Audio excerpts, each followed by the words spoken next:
सोच कर देखिए जरा, सेना की परेड चल रही है। राजा बड़े गर्व से अपनी फौज का मुआयना कर रहा है। तभी अचानक पीछे से उसका सबसे भरोसेमंद सेनापति आता है, म्यान से तलवार खींचता है और भरे दरबार में अपने ही राजा की गर्दन धड़ से अलग कर देता है। और कहानी सिर्फ यहीं खत्म नहीं होती। राजा की गद्दी पर बैठते ही वही सेनापति बौद्ध मठों को तुड़वाना शुरू कर देता है, बौद्ध भिक्षुओं पर अत्याचार करता है और खुलेआम ऐलान कर देता है कि जो भी मुझे एक बौद्ध भिक्षु का सिर लाकर देगा उसे मैं 100 सिक्के इनाम दे दूंगा। यह कोई फिल्मी कहानी नहीं है दोस्तों, यह कहानी है 185 ईस्वी पूर्व की उस खौफनाक ऐतिहासिक घटना की जिसने भारत के सबसे शक्तिशाली मौर्य साम्राज्य का नामो निशान मिटा दिया। और यहीं से शुरुआत हुई मौर्योत्तर काल यानी कि पोस्ट मौर्यन एरा की। नमस्कार दोस्तों, मैं सुधांशु शेखर।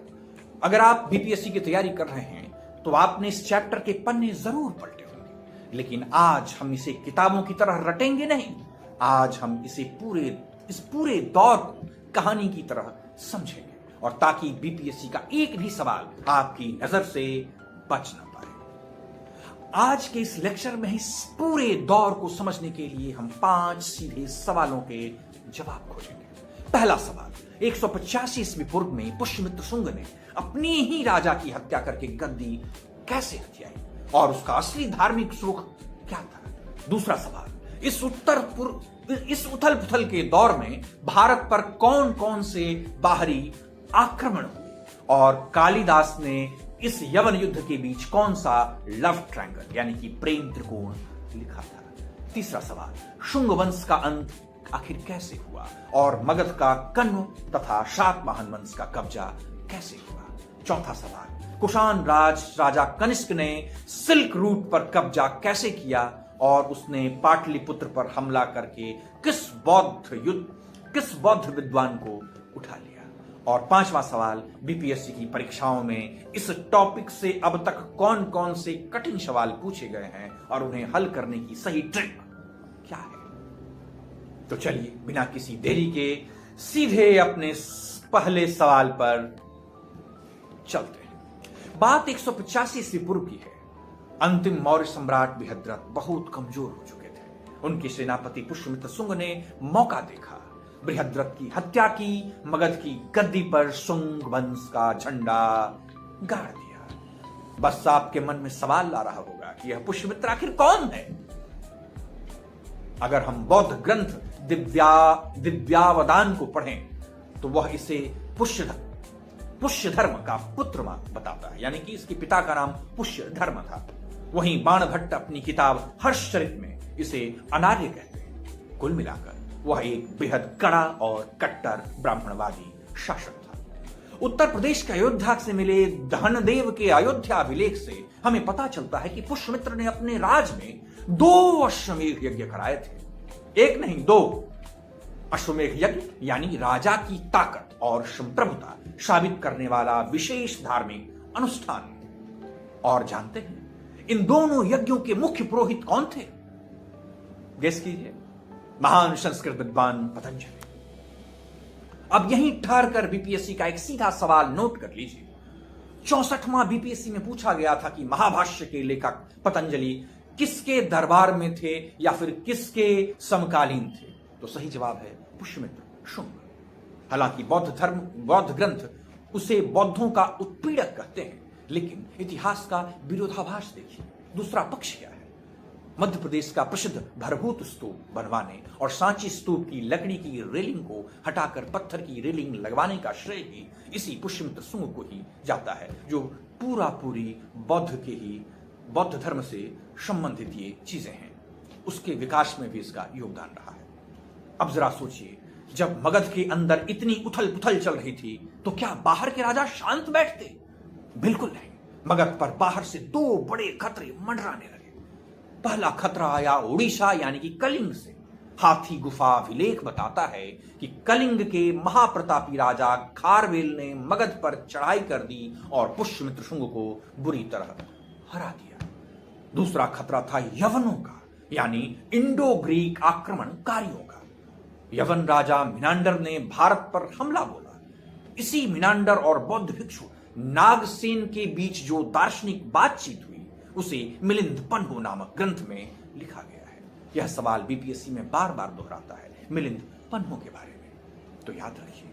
और इस यवन युद्ध के पीछे की सबसे चटपटी कहानी लिखी है महाकवि कालिदास ने अपने नाटक मालविकाग्नि मित्रम में।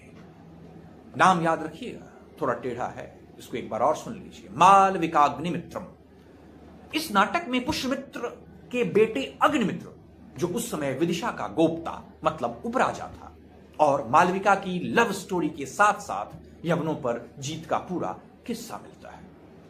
अब इससे पहले कि हम आगे बढ़ें, चलिए बस 20 सेकंड, मात्र 20 सेकंड में जल्दी से रिकैप कर लेते हैं कि हमने अब तक क्या क्या समझा या फिर सीखा। हमने देखा कि 185 ईस्वी पूर्व में पुष्यमित्र शुंग ने बृहद्रथ को मारकर शुंग वंश बनाया। उनके पुरोहित पतंजलि थे, उनके 2 अश्वमेध यज्ञ किए, भरभूत स्तूप बनवाया, और उस पर कलिंग के राजा खारवेल और यवनों ने हमले किए, जिनकी जानकारी हमें मालविकाग्नि मित्रम में मिलती है।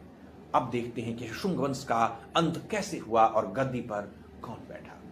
पुष्यमित्र के बाद उसका बेटा अग्निमित्र राजा बना। इसी वंश में आगे चलकर एक राजा हुआ भागवत या फिर भागभद्र।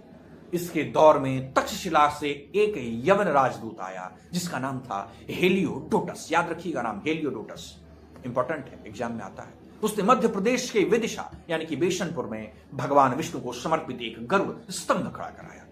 इस वेशन नगर अभिलेख से साबित होता है कि उस जमाने में भागवत यानी कि वैष्णव धर्म कितना लोकप्रिय हो रहा था।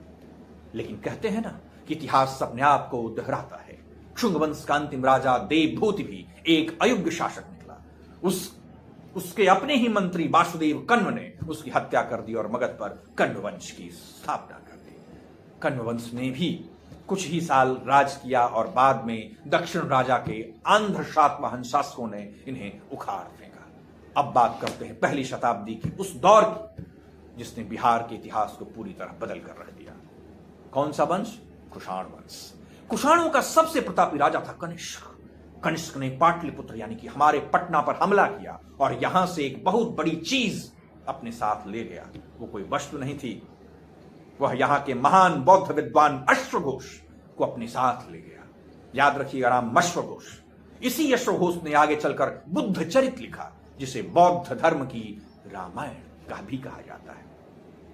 कनिष्क के दौर की 3 बातें बीपीएससी के लिहाज से आपको अपने दिमाग में छाप लेनी चाहिए, बहुत ही इंपॉर्टेंट है, एग्जाम में बार बार आता है। पहली, कनिष्क ने चीन से यूरोप जाने वाली प्रसिद्ध रेशम मार्ग यानी कि सिल्क रूट पर कब्जा कर लिया था।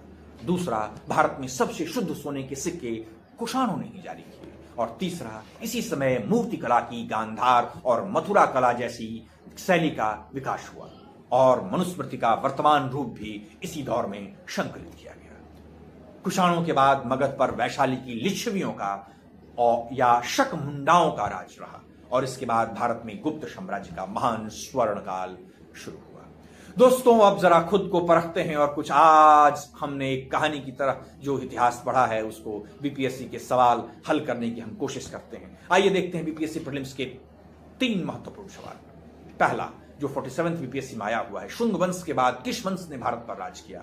उत्तर है, लिखिए जरा कमेंट में, कण्व वंश, क्योंकि वासुदेव कण्व ने अंतिम शुंग राजा देवभूति को मारा था। दूसरा सवाल है 56 से 59th बीपीएससी प्री, कलिंग राजा खारवेल का संबंध किस अभिलेख से है?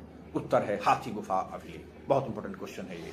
तीसरा सवाल 66th बीपीएससी में आया हुआ है, बुद्ध की भूमि स्पर्श मुद्रा वाली मूर्ति या कला शैली किस काल से संबंधित है? उत्तर आप याद रखिएगा, कुषाण और गुप्त काल, दोनों ही बीच में, कुषाण और गुप्त काल के बीच में आता है।